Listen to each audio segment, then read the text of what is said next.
बिस्मिल्लाहिर्रहमानिर्रहीम, अस्सलाम वालेकुम। मैं हूं ईसा नकवी, मेरे साथ असदुल्ला खान साहब मौजूद हैं। इस वीडियो में हम बात करेंगे एक नए मंजरनामे के हवाले से। एक नई पॉलिटिकल रियलिटी जो है वो अब लगभग जन्म ले चुकी है। पाकिस्तान तहरीक इंसाफ जो तकरीबन 3 साल से कुछ ज़ायद अरसे की सियासी लड़ाई है, इमरान खान के इक़्तिदार से जाने के बाद से लगभग आज से 93 दिन पहले तक पाकिस्तान पीपल्स पार्टी हावी थी तमाम पॉलिटिकल मंजरनामे पर और देवर कॉलिंग द शॉट्स। हिकमत अमली थी पाकिस्तान तहरीक इंसाफ की और हुकूमत समेत तमाम जो उनके हरीफ हैं उनकी जवाबी हिकमत अमली होती थी। इमरान खान और तहरीक इंसाफ तेज़ दौड़ना शुरू होते थे, ये पीछे तेज़ दौड़ना शुरू हो जाते थे, या इमरान खान स्लो डाउन होते थे, ये स्लो डाउन हो जाते थे। तो practically they're calling the shots. 93 दिन में बहुत बड़ी एक तब्दीली आई है और कुछ लोग इस बात से एग्री करेंगे, कुछ डिसएग्री करेंगे, लेकिन आज से ठीक 93 दिन पहले आप अपने जहन में 16 जनवरी, 15 जनवरी, 17 जनवरी लाए। वो वक्त था असदुल्ला खान साहब जब पाकिस्तान तहरीक इंसाफ की हिकमत अमली ये चल रही थी कि उनकी मुलाकात हुई army chief general Syed Asim Munir से Khyber Pakhtunkhwa chief minister house में बैरिस्टर गौहर अली अमीन गंडापुर की हुकूमत के हाथ पांव फूल गए। हुकूमत ने गड़बड़ा के प्रेस कॉन्फ्रेंसेस करना शुरू कर दी, बयानात देने शुरू कर दिए, शकूक जाहिर करने, उनका शुबे का इजहार करना शुरू कर दिया। हमें पता है उस मुलाकात में क्या हुआ क्या नहीं हुआ। मुज़ाकरात का मामला स्कटल हो रहा था जो हुकूमत और पीटीआई की कमेटियां बनी हुई थी और तहरीक इंसाफ की हिकमत अमली ये थी कि हमने हुकूमत को कैसे घर भेजना है, यानी हुकूमत को कैसे ढाना है, गिराना है, तबाह कर देना है, और इमरान खान को कैसे बाहर लाना है और इमरान खान का इस्तकबाल कैसे करना है, फलां फलां, ये सारी चीज़ें चल रही। 93 दिन का ये जो प्रोसेस है, इस प्रोसेस के बाद आज तहरीक इंसाफ हिकमत अमली ये बना रही है कि हमने इमरान खान से मुलाकात कैसे करनी है, हमने इमरान खान तक रसाई कैसे हासिल करनी है, हम में से किसे इजाज़त मिलेगी किसे नहीं, और जिसे मिल जाएगी वो जो है कॉम्प्रोमाइज्ड है और जिसे नहीं मिलेगी। तो इस प्रोसेस को ज़रा तो चलाएंगे। दरमियान में 2-3 ऐसी खबरें जो शायद इससे पहले नहीं आई, लेकिन मैं आपको आगाज़ में बताऊं, मुझसे ना एक बहुत ही इमरान खान के साथ सबसे ज़्यादा जिनकी मुलाकातें हुई हैं ना जब से जेल में खान साहब गए हैं, और वो को बहुत नुमाया फेस नहीं है, वो मीडिया के ऊपर आके टॉक शोज़ में या बाहर निकल के ब्रीफ करने वालों में नहीं है, वो चुप चुपीते बहुत सारी चीज़ें और इमरान खान की तकरीबन हर पेशी, हर केस फलां उसके ऊपर मौजूद होते हैं। लोग गैस भी कर लेंगे, वो मेरे साथ भी उन्होंने स्पॉट किया होगा लोगों ने कुछ वक्त पहले।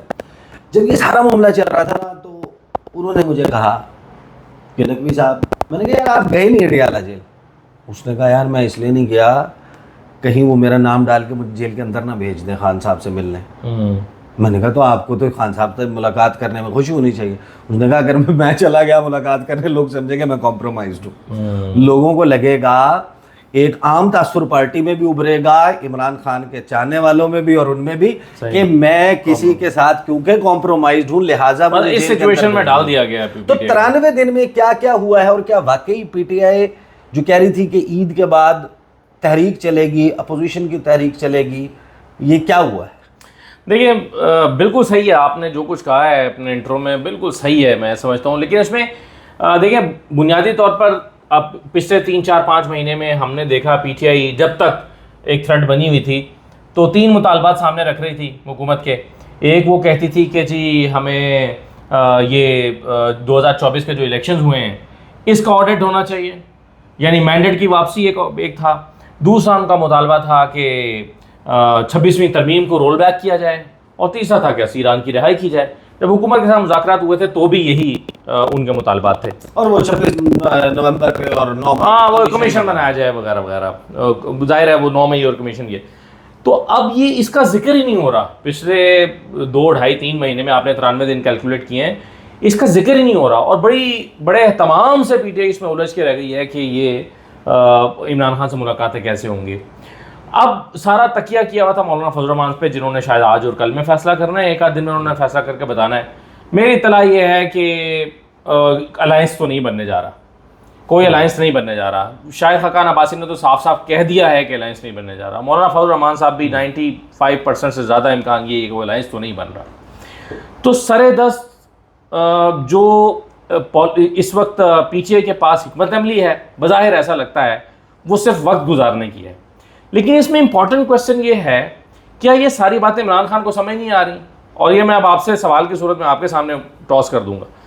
कि भाई क्या इमरान खान को पता नहीं चल रहा कि मेरा बयानिया स्लो डाउन हो गया है, मेरी डिमांड्स कहाँ चली गई हैं, मेरी पार्टी किस में उलझ के रह गई है, छोटे छोटे इश्यूज। इमरान खान साहब क्या उनकी भी मतलब वो ओझल हो गया है उनके जहन से ये सारी बातें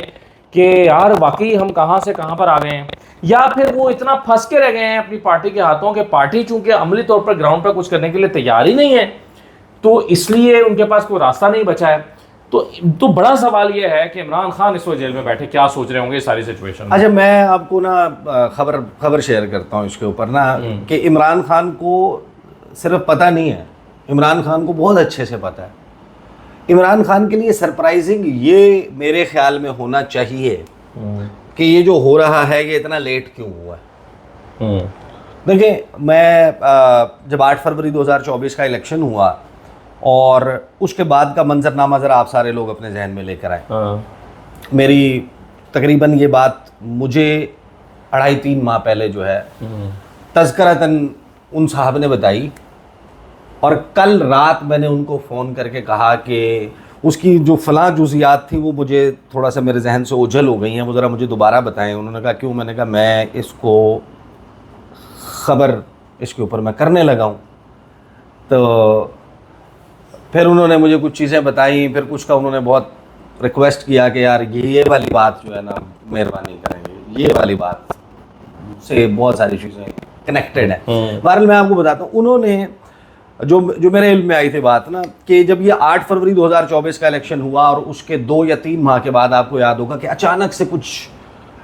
फीलर्स फेंके जा रहे थे मार्केट में, टीजर्स छोड़े जा रहे थे, टेम्परेचर गेज करने की कोशिश की जा रही थी। हमें तो यही लगता है ना कि यार टेम्परेचर गेज कर रहे हैं कि इसकी गुंजाइश है या नहीं ना, कि कौमी हुकूमत बनाने की बातें चल रही हैं, यार कौमी हुकूमत होगी, ऑल इंक्लूसिव, तमाम सियासी जमातों की हुकूमत मरकज़ में बना लें, मरकज़ में जो है वो तमाम पार्टियां बैठ जाएं, प्राइम मिनिस्टर और फलां और एक डिप्टी प्राइम मिनिस्टर सबको हिस्सा दे दें, सारे मिलकर चलाएं।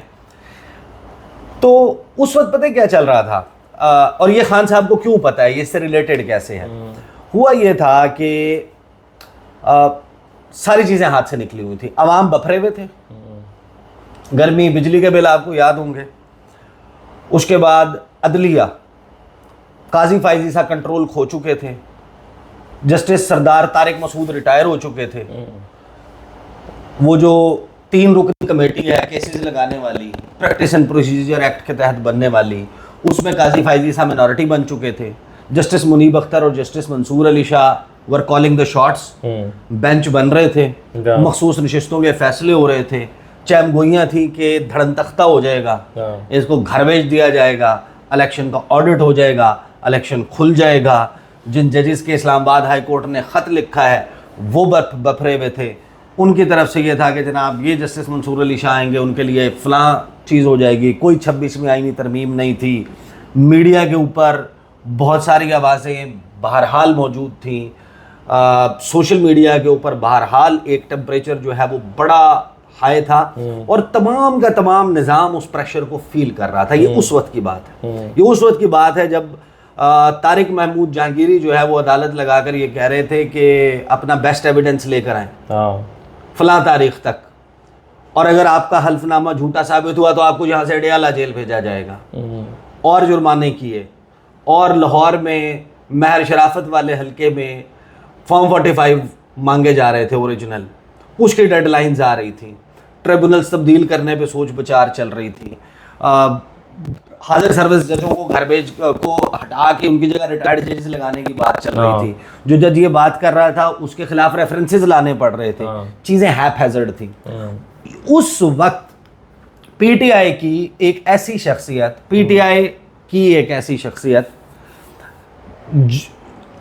जो ये काम कर सकती थी, जिनके इख्तियार में था उस वक्त, brand as Sunni Ittehad council PTI, जाहिर है कि अभी ये मखसूस नशिस्तों के केस का फैसला नहीं हुआ था, कुछ बाइफरकेशन और चीज़ें मौजूद थी, असम्बली की वेबसाइट के ऊपर SIC के मेंबरान मौजूद थे, ये सब कुछ था। उन साहब के पास जो है वो पंजाब की एक कारोबारी शख्सियत, बट विद पॉलिटिकल लिंक्स, खुद पॉलिटिशियन नहीं, वो आए और उन्होंने आके उनको एक ऑफ़र की। अब वो ऑफ़र ऐसी थी जो ऑब्वियसली उस शख्सियत का करना बनता नहीं था, वो जाहिर है कि वो किसी का पैगाम पैगाम है, सही है। दे दे। उन्होंने कहा कि अगर कौमी हुकूमत बने और आपको नायब वज़ीर आज़म बना दिया जाए, सुन्नी इत्तेहाद काउंसिल को, सुन्नी इत्तेहाद काउंसिल को नायब वज़ीर आज़म दे देते हैं और सिंध से होगा वज़ीर आज़म, और इतने अरब रुपए जो है, इतने दसियों अरब रुपए जो है वो आपको मिले, आपके फलाने ये खर्चे फलाना हुआ ये सारा,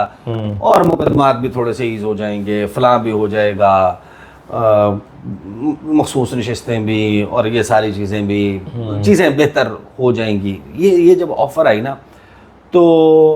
उन्होंने कहा ये कैसे होगा, ये क्या बात कर रहे हैं आप। तो वो जो कारोबारी शख्सियत है उन्होंने कहा कि यार आप क्या बात कर रहे हैं, आपकी जो पार्टी है ना उसकी मेजॉरिटी, ये जो आपके 85-88 MNA है ना, इनकी मेजॉरिटी 50 से ज़ायद वो आपके पीछे खड़े होंगे, वो हम आपके पीछे खड़े करेंगे for the candidate of deputy prime minister जो इसहाक डार साहब हैं आजकल। अच्छा, उन साहब को ये इदराक हुआ कि ये साहब दूसरे लफ्ज़ों में ये कह रहे हैं कि जो PTI की इलेक्टेड लोग इस वक्त असम्बली में मौजूद हैं उसमें 88 का नस्फ 84 से 6 ज़ायद 50 से ज़ायद लोग ऐसे हैं जो अवेलेबल हैं किसी भी मामले को, डिसीजन को इम्प्लीमेंट करवाने के लिए। अच्छा, इस पे एक फिर इख्तरा या एक सवाल ये आता है, अच्छा फिर वो फलां वक्त क्यों नहीं यूज़ हुए, फलां वक्त क्यों नहीं यूज़ हुए। बहुत सारे लोगों की पॉलिटिक्स, वो अपनी प्रोटेक्शन, वो एक अम्ब्रेला के अंदर रहते हुए इमरान खान के कंसेंट से प्लान बनाना चाह रहे थे। उन्होंने कहा कि आप ये करें, ये टॉस भी करें, खान साहब से भी बात करें या वो करें, या अदरवाइज आपने बगावत भी करनी है तो ये मैनेज करवा लेंगे। सही है। और एक रुक्का भी लिख दें, एक रुक्के भी लिखने की बात की गई कि एक हम एक लेटर हेड के ऊपर ना अपने वो एक चीज़ फलां चीज़ भी लिख दें, उसके लिए भी कोई बड़ी ऑफरें शॉफरें थी। उन साहब ने किया क्या, उन्होंने ये बात सुनने के बाद ना फौरी इनकार नहीं किया और अलीमा खान साहिबा को ये बात बता दी कि इस तरह से जो है ना को ऑफर आई है आपको नायब वज़ीर आज़म और कौमी हुकूमत और इस किस्म की बात है। और वो बात इमरान खान को अडयाला जेल में पहुंच गई, ब्रीफ की गई और नहीं बड़ा उनको बताया गया ये है इस तरह आया फलां फलां वो चीज़ है। तो Imran Khan knew it from the very beginning. उन साहब की अपनी मुलाकात खान साहब से नहीं हुई, लेकिन उन्होंने क्योंकि उनके गोश गुजार कर दी थी बहनों के, तो बहनों ने आगे की। तो इमरान खान को बखूबी अंदाज़ा था, ये 8 फरवरी 2024 के इलेक्शन के बाद जो लोग असम्बली में पहुंचे हैं उनमें से कितने लोगों का दावा, कोई कितने लोग की हमदर्दियां किसके साथ है या कितने लोग उधर मिले हुए हैं, हो सकता है कॉम्प्रोमाइज का। ठीक है। और फिर मैं इससे भी वाकिफ हूँ कि जिन लोगों ने 26वीं आईनी तरमीम पे वोट दिया और फिर कुछ लोग जो अंदर बैठे हुए थे जो वक्त ज़रूरत जिनको बुला लिया जाता और वो भी आकर वोट देते, उनमें से एक शख्सियत के मैसेजेस तो मैंने खुद उन्हीं शख्सियत की जिनकी मैं बात कर रहा हूँ उनके मोबाइल पे देखे, और मेरे पास आपस की बात है उसके स्क्रीनशॉट भी पड़े हुए, मेरे पास वो मैसेजेस भी पड़े हुए कि जिन्होंने ये कहा कि 26वीं आईनी तरमीम खान साहब को राज़ी कर लें, हमारे लिए बड़ी मुश्किल हो गई यार, देना ही पड़ेगा, मना लें ताकि ये ना हो और फला ना हो, इस किस्म का। तो पार्टी के अंदर जो है वो बहुत सारी चीज़ें मौजूद हैं, लेकिन मामला ये है कि एक यहाँ तक तो है ना जो हम खबरें और ये चीज़ें शेयर कर रहे हैं, but practically speaking Imran Khan जो है he is playing with everyone in his party, knowing के मेरी पार्टी में आपने ये नोट नहीं किया कि फलां जाता है फलां की शिकायत लगाता है, इमरान खान उसे भी कुछ नहीं कहता, लेकिन उसमें दूसरा जाता है वो काउंटर शिकायत लगाता है, इमरान खान उसे भी कुछ नहीं कहता। लेकिन इसमें प्रॉब्लम ये ना कि खान साहब जो हैं वो बुनियादी तौर पर ये जो जिस नहज पर पार्टी आ गई है ये उनके इल्म में था कि ये होगा, या इससे वो मुतमईन हैं कि ठीक है ये तो होना ही था और थोड़ा लेट हुआ है, जैसे कि आप भी कह रहे थे।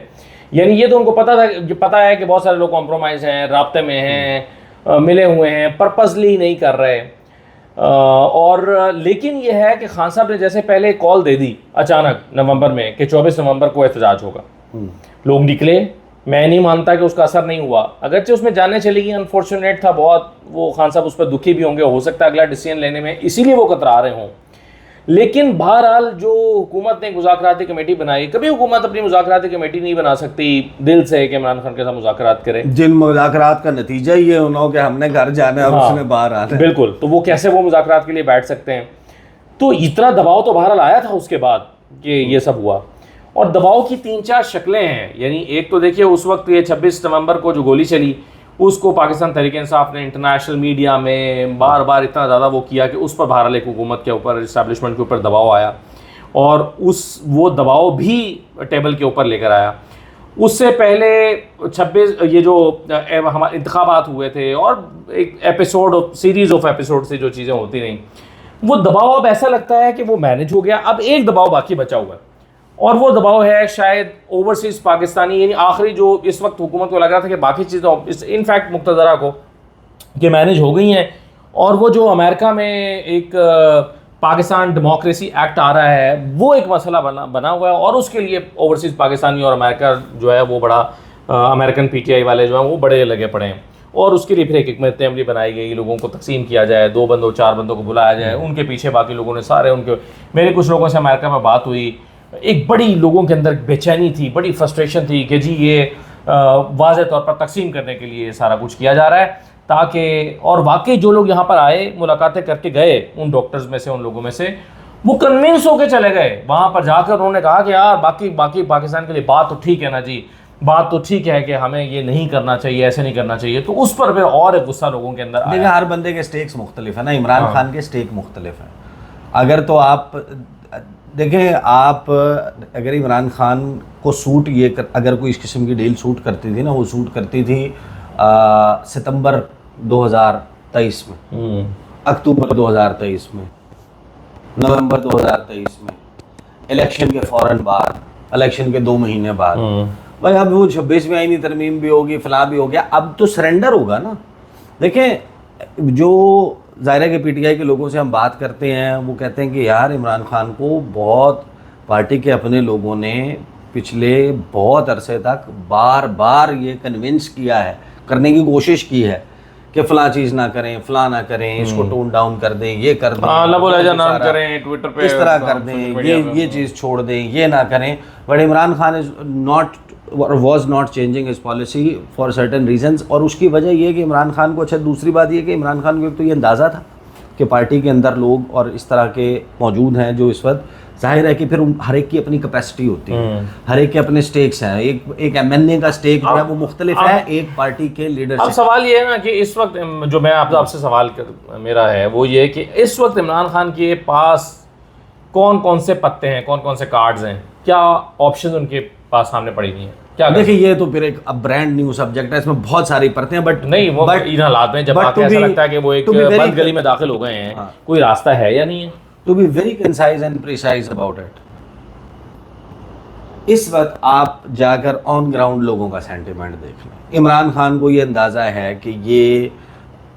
या उनकी पार्टी के अंदर जो लोग वहाँ पे मिलते हैं, किसी जिसकी डायरेक्टर साई है वही एक तो 100%, अगर मैं खुद गया होता अडियाला जेल, मैंने क्वेश्चन आंसर किया होता, उसकी बुनियाद के ऊपर मेरा शायद ज़्यादा इन्फॉर्म्ड एनालिसिस होता। लेकिन जितने लोगों से हमारी बात हुई है वो ये कहते हैं कि यार इमरान खान को से बात करके, गुफ्तगू करके, या उनके उससे तासुर हमें यही मिलता है कि Imran Khan knows it very well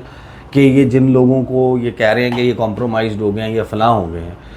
इनकी जगह दूसरे नंबर पे, उससे नीचे वाला तीसरे नंबर पे, उससे नीचे वाला चौथे नंबर पे, उससे नीचे वाला 8वें नंबर पे, उससे नीचे वाला जो किसी नंबर पे नहीं है, जिसका नाम कोई नहीं जानता। इमरान खान मौजूदा हालात में अगर विक्टोरियस किसी भी वक्त कोई भी चीज़ें सिचुएशन तब्दील होती है, वो उसको भी नॉमिनेट करेंगे। तो वो तो खंबे वाली जो मिसाल है कि खंबे जीते हैं तो खंबे ही है ना वो, तो वो तो इमरान खान नोज। बट इस वक्त फ्रैंकली स्पीकिंग हुआ ये है, देखें असल में तो खबर ये है जो इस वक्त हमें नज़र आ रही है, ऑन ग्राउंड रियलिटी ये है कि 93 डेज अगो जहाँ से हमने बात शुरू की थी, 93 दिन पहले यही PTI थी, स्ट्रेटजी थी हुकूमत गिराने की, इमरान खान का बाहर इस्तेकबाल करने की। 93 दिन के बाद हुकूमत की लहजे में गरज और PTI की इस वक्त पॉलिसी ये है या हिकमत अमली इसके अराउंड बिल्ड करते वो नज़र आते हैं कि हमने इमरान खान से जाके जेल में मुलाकात कैसे करनी है। और ये जो तब्दीली आई है, जाहिर है कि एक तरफ ये पीटीआई का हाल है। गुज़श्ता वीडियो में हमने कुछ पीपल्स पार्टी को भी डिस्कस किया। तीसरा एंड जो है वो रह गया है नून लीग, उसके ऊपर फिर हम इंशाल्लाह अगली वीडियो में बात करते हैं। अब तक के लिए इतना ही, इजाज़त दीजिए, अल्लाह हाफिज़।